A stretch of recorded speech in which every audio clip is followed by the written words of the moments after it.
And let us acknowledge that most Americans understand that our great nation, once the envy of the entire world, is now in the midst of a deep decline. And for the sake of our children and future generations, we must end that decline and turn this country around in very fundamental ways. Mr. President, not so many years ago, the United States of America was admired, respected by people throughout the world for our generosity, for our concern for the poor of the world, for our democracy, for our Constitution, for our rule of law, for our way of life. We were admired, respected. People around the world said, you know what, we would like our country to be like the United States of America. Tragically, Mr. President, that is no longer the case. I was just on the phone this afternoon with an elected official in Europe who literally could not believe what is happening to our country today, and I fear that millions of people throughout the world, in every continent of this world, in every country in this world, are looking at the United States of America and say, what in God's name is happening to that great country? But it's not only our standing in the world and our increased isolation from other countries that I worry about. Mr. President, we used to have the highest standard of living of any country on earth. That was it, America. Strongest middle class in the world. We used to be a country where the American dream said that our young people will do better than their parents. My dad came to this country at the age of 17, having dropped out of school at the age of 14 from Poland, with the dream that his sons would do better than they did. My mom graduated high school with the dream that maybe her sons would have a college education. That was the dream of millions of people. We work hard so that our kids would do better. The reality today, according to a number of studies, is that everything equal, unless we turn around, our younger generation will have a lower standard of living than their parents. They will own their own home at a much older age than their parents. And when we talk about America being in a state of decline and the need to bring about fundamental transformation of this country, understand that 2/3 of the American people, according to a New York Times poll the other day, 2/3 of the American people now believe that a middle-class lifestyle is out of reach. We used to be a country of the middle class, and now 2/3 of the American people say, no, the American middle-class lifestyle is out of my reach. Mr. President, we used to be the best educated country on earth, best public school systems on earth. Not the case anymore. We used to have the best health care system of any country on earth. Not anymore. We used to provide good, affordable housing for our people. Not anymore. We used to have the most advanced transportation system in the world. Not anymore. Just take a look about how the city of Washington dealing with the current snowstorm. In many respects, our great nation is falling further and further behind other countries, and we must not allow that to continue. Mr. President, the United States, our people have faced horrific crises in the past, going back to the very beginning, the origins of this country, when a small number of people dared to have the dream and the courage to take on King George III and the British Empire and the most powerful military in the world because they wanted their independence and they wanted their freedom. That was a crisis, and they prevailed. In the 1840s, there were people who were saying slavery is an abomination. It is immoral. We can't talk about a Declaration of Independence that says all men are created equal and enslave millions of people. We've got to end slavery. And they struggled and they struggled, the abolitionists. And there was a horrible civil war where so many people died. Finally, we ended the abomination of slavery, and the struggle continued to Martin Luther King Jr. and the Civil Rights Movement and the end of segregation. This country went through the Great Depression. 25% of our people were unemployed. And government had to redefine itself, and we did that. When the Japanese attacked Pearl Harbor in 1941, December of 1941, we were not prepared to fight a war in the East or a war against Hitler in Europe, and yet within a few years, because the country came together, instead of building cars, we built tanks and we built fighter planes, we ended up winning that war. Won a war on two fronts. Bottom line, in all of these crises and others, the nation came together and prevailed. We did it then, and I have little doubt if we do not allow people to divide us up by where we were born or the color of our skin, we can once again overcome the crisis that we are in right now, which in my view is the most serious crisis in the modern history of our country. And let me just say a few words about what is happening in Minneapolis right now as I speak. Let me be very clear. America is not about and must never be about a domestic military force called ICE, which, as we speak at this moment, is occupying a military occupation of one of our great American cities, Minneapolis, and is terrorizing the occupants in that city. America is not and must never be about federal agents shooting American citizens down in cold blood, breaking down doors to arrest people, or sending 5-year-olds to detention centers, all in clear violation of our Constitution. That is what takes place in dictatorships, in authoritarian societies, where there is not a rule of law. It does not and it must not be allowed to take place in the United States or any democracy on earth. So let me be very clear. ICE must get out of Minnesota now. ICE must get out of Maine now. ICE must stop terrorizing the American people. Not another penny should be given to ICE or Customs and Border Patrol unless there are fundamental reforms in how those agencies function and until there is new leadership at the Department of Homeland Security and among those who run our immigration policy. To be clear, Kristi Noem and Stephen Miller must go. But Trump's movement toward authoritarianism is not just about the use of his domestic army against the American people. It is about his attack against Venezuela in direct violation of the Constitution and international law, where he not only lacked congressional authorization, but where no one in Congress had any knowledge about what was taking place.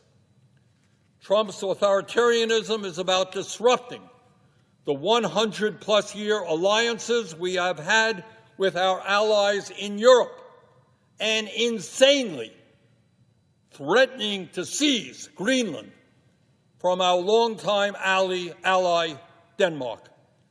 Does anyone in their right mind believe that the United States of America should threaten violence against our longtime allies. Trump's authoritarianism is about attacking Europe every day, one attack or another, because it is a continent of democratic countries, all very different, but they are democratic countries which actually elect their leaders. And apparently, increasingly, Europe and these countries will not simply do Trump's bidding, will now come to him with all kinds of gifts, while at the same time, as he attacks Europe every day, demeans Europe, insults Europe, he is busy cozying up to his autocratic friends in Saudi Arabia, who have helped line his pockets with billions of dollars from cryptocurrency and real estate deals. Not a problem that the head of Saudi Arabia is a murderer who our intelligence agency believed was responsible for the death of Washington Post correspondent Jamal Khashoggi. He is our ally. He's got a lot of money, trillionaire family, wealthiest family on earth, could do Trump family a lot of good. Not a problem that one of our allies is Benjamin Netanyahu, who has engaged in atrocities against the people of Gaza and is now under indictment by the International Criminal Court as a war criminal. Good ally. Those are the kind of guys we want, war criminals, trillionaires who put dissenters in jail. Saudi Arabia, a dictatorship.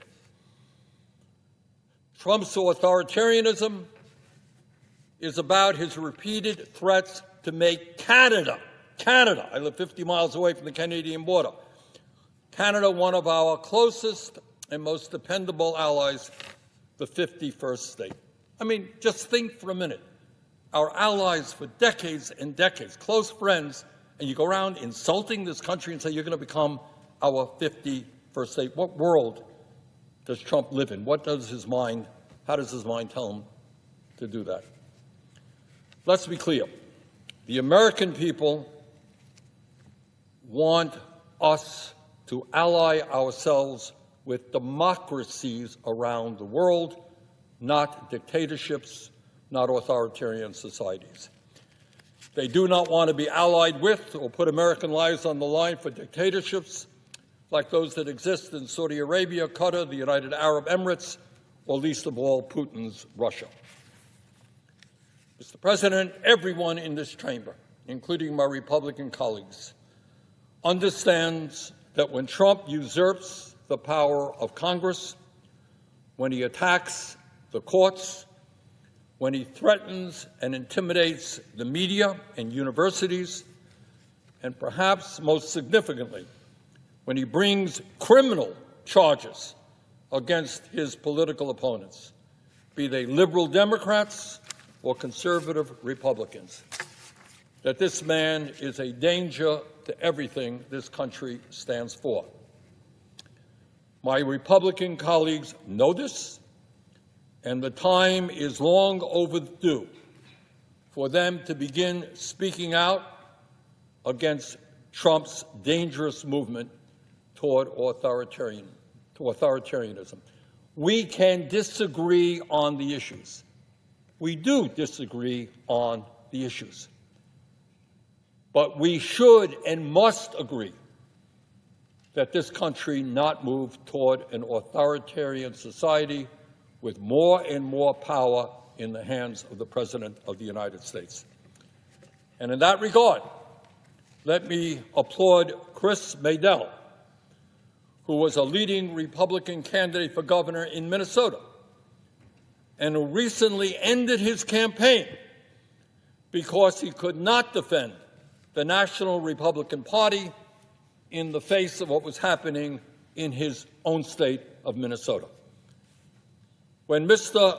Madell said, and I quote, "United States citizens, particularly those of color, live in fear.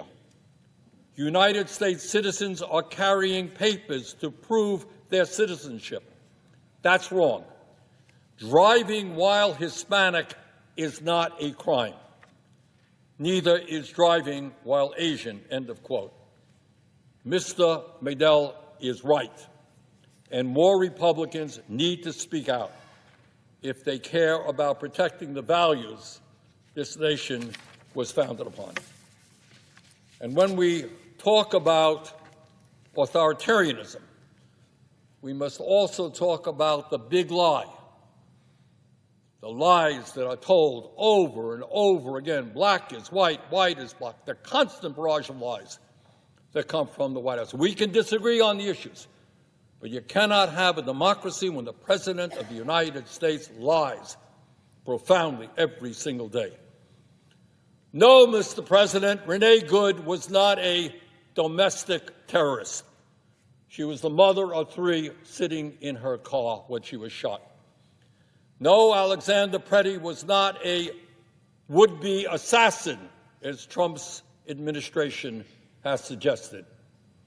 No, last night's attack on Representative Ilhan Omar while she was conducting a town hall meeting was not staged. Somebody attacked her, threatened her. No, the January 6th insurrectionists were not conducting peaceful demonstrations. They were attempting to overthrow the results of an election. No, the 2020 election was not stolen from Donald Trump. He lost that election by over 7 million votes. And yet today, as we speak, right now, Trump's FBI has raided an election office in Georgia to seize their ballots. And this is, by the way, after the Attorney General of the United States demanded that Minnesota hand over its voter rolls as a pretext for ICE stopping its assault on that state. Mr. President, President Trump's unacceptable actions are raising the question in the hearts of millions of Americans of whether or not there will be free and fair elections in 2026 and 2028. But, Mr. President, it's not just Trump's authoritarianism that concerns me and millions of Americans very deeply. I worry very much about the growing economic and political power of the oligarchs in this country, the multi-billionaires who are side by side with Trump, who are front row when he got inaugurated. I think all of us will remember Mr. Musk there, Mr. Zuckerberg, Mr. Bezos, some 14 other billionaires sitting there when he was inaugurated. Today, in America, we have more income and wealth inequality than we have ever had in the history of our nation. Unbelievably, Elon Musk, the wealthiest man alive, now owns more wealth than the bottom 53% of American households. One man now owns more wealth, some $700 billion plus, more wealth than the bottom 53% of American households. Top 1% now owns more wealth than the bottom 93%. CEOs of large profitable corporations now earn 350 times what their average worker makes.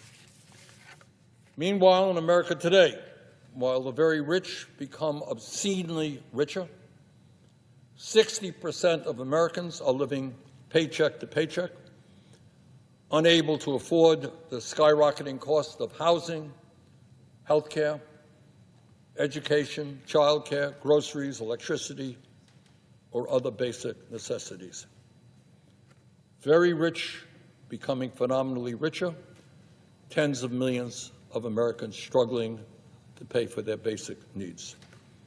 And let us understand, Mr. President, that the oligarchs, the multi-billionaires, do not simply put their money under their mattresses. Not only do they want to own and control our economy, they are determined to own and control our corrupt political system as well. As we all know, Mr. Musk spent at least $290 million to elect Trump. You think you're living in a democracy when one guy could spend $290 million to elect his buddy to be president? The 100 richest people in our country spent $2.6 billion on the 2024 election. 100 people. Yeah, you, average American, you get the right to vote. But billionaires can spend hundreds of millions of dollars in super PACs that defeat the candidates who stand up for the working class and elect those people who stand with the oligarchs. And that number, the amount of money being spent in these super PACs by the oligarchs is growing and growing every day. And I should point out that it is not just the Republican Party. It is Democratic billionaires as well. This is a bipartisan effort on the part of the billionaire class.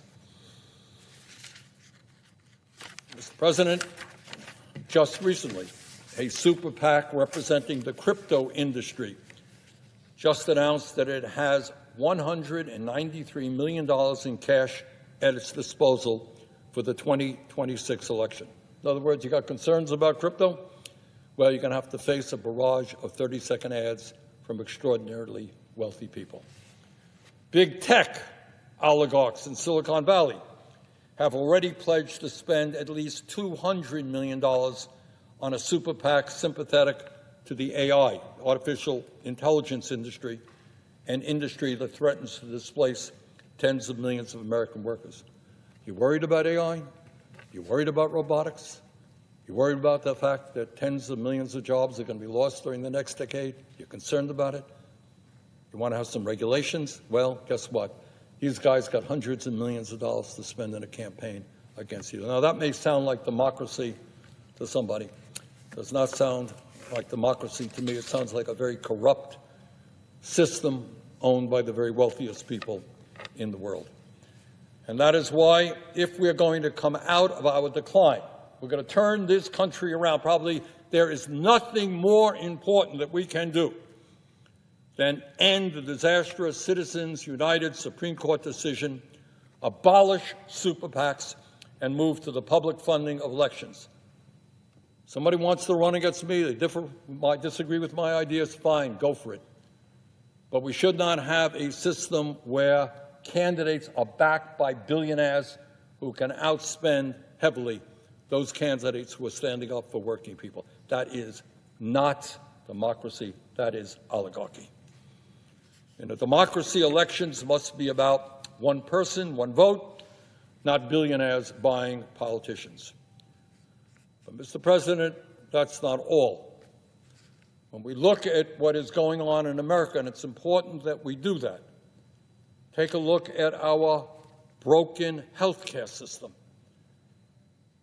We are spending twice as much per capita on health care as the people of any other nation, and yet we are the only major country on earth not to guarantee health care to all.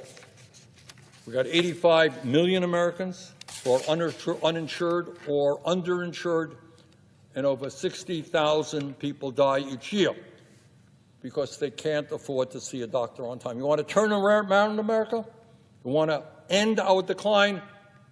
We're the richest country on earth. We spend more on health care per person than any other country. Let us have the best health care system in the world, guaranteeing health care to every man, woman, and child. That's what we should be doing. And that is why we should pass a Medicare-for-all single-payer system. And when we talk about America being in decline, we're talking about the skyrocketing price of housing and the fact that tens of millions of Americans cannot afford to buy a home.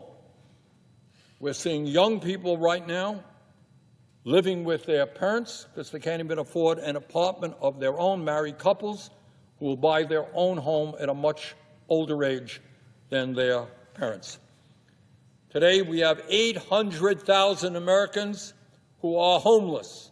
800,000, including people a few blocks from the United States Capitol. And 20 million households are now spending over half of their limited incomes on housing. Let us reverse this decline. Instead of giving tax breaks to billionaires, let's build the low-income and affordable housing this country desperately needs. In the wealthiest country on earth, it is not a radical proposition to say that every American should be able to live in decent, affordable housing. When we talk about America being in decline, we're talking about the crisis in our education system. Several decades ago, the United States was the best educated country on earth. The United States used to lead the world in the percentage of adults with a college degree. We were number one. Today, we are in 11th place, behind countries like Japan, South Korea, Australia, the UK, and Canada. Today, the United States ranks 28th out of 37 developed countries in math, 12th in science, and 6th in reading. This is the United States of America, the richest country on earth. Our kids should be leading the world in science, in reading, in math, not being in 28th place. And if we're going to come out of our decline and successfully compete in a global economy, we need the best educated workforce in the world, which means we need to revamp our educational system from childcare to graduate school. Believe it or not, people don't know this, 70 years ago, major public universities, City of New York, California, great universities, were tuition-free. Maybe instead of spending $1 trillion a year on the military, we make sure that every kid in this country has the opportunity to get a higher education because we make our public colleges and universities tuition-free. In New York City, in New Mexico now, there are significant movements toward making childcare free and universal, and that is a lesson all of us have got to learn right here in the Congress. That should be our goal.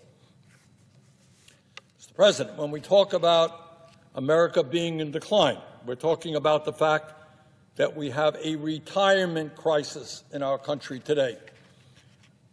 In America, right now, over 20% of seniors are trying to survive on an income of less than $15,000 a year. Got it? 20% of seniors are trying to survive on $15,000 or less. One guy is worth over $700 billion. Half of seniors are trying to get by on less than $30,000 a year. These are the people who built this country. These are the people who raised us. We need to treat them with respect and dignity. And that is why we should expand and strengthen Social Security benefits and bring back defined benefit pension plans that guarantee a secure income in retirement. A great nation like the United States should not have the highest rate of childhood poverty of almost any major country. We should not have the highest rate, one of the highest rates of senior poverty of almost any major country. And when we talk about the decline in the standard of living in America, the fact that 60% of the people in our country today are struggling, as we speak, to put food on the table, we must understand that in our country right now, big tech oligarchs are working overtime to become even wealthier by throwing American workers out on the street and replacing them with robots or artificial intelligence. Nobody knows exactly what the impact of AI and robotics will be, but there are some very sophisticated studies which suggest that tens of millions of jobs will be replaced by AI and robotics, and we are in no way prepared for that. And that is why I have called for a moratorium on new AI data centers until we make sure that the economic gains of these revolutionary technologies benefit the working families of this country and not just a handful of multi-billionaires in Silicon Valley. AI and robotics are neither good nor bad. It depends on how they are utilized. If they can improve life for ordinary people, it is positive. If they can reduce the work week, it is positive. But if they simply throw millions of people out on the street, that is not a positive. Mr. President, in my view, we are living through one of the most difficult moments in the modern history of our country. But the truth is that throughout our nation's history, we have faced great challenges as well. This is not the first great and difficult challenge that we face. We have been through an American Revolution. We have been through a civil war. We have been through a suffrage movement that demanded full citizenship and the right to vote for our women. We have been through the Great Depression when 25% of our people were unemployed. We have been through World War II. We've been through the Civil Rights Movement and the effort to end segregation. And here we are today. At every moment of crisis in the history of our country, the American people came together and chose democracy over authoritarianism, chose justice over greed, and chose solidarity over division. They understood in the past, and we understand today, that when we stand together, no matter how much money the oligarchs have, no matter how much political power they have, we have the people. And at the end of the day, people coming together is far more powerful than the billionaires and all of their money. So, Mr. President, if we summon that same courage today, if we stand together against fear and hatred, if we defend democracy and take on the power of the oligarchs, there is nothing that this great nation cannot accomplish. That is how we end the decline. That is how we renew our democracy, and that is how we build a future worthy of our children and generations yet to come. Mr. President, thank you, and I yield the floor.